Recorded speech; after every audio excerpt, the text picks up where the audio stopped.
The first thing that we're going to do is we're going to preheat our pan. So I'm going to turn that on to like a little over a medium high heat, somewhere in between there.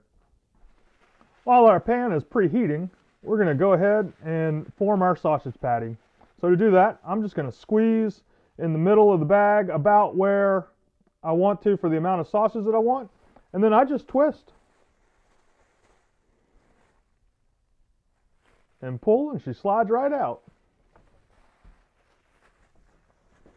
And I'm just going to crush this down into a patty.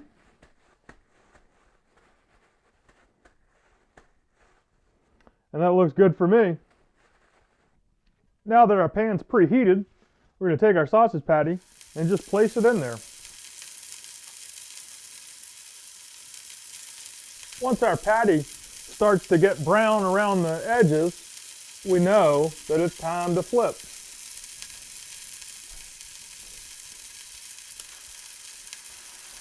And while you're cooking this, it may generate some smoke into the house, so you want to turn on your exhaust fan to vent that.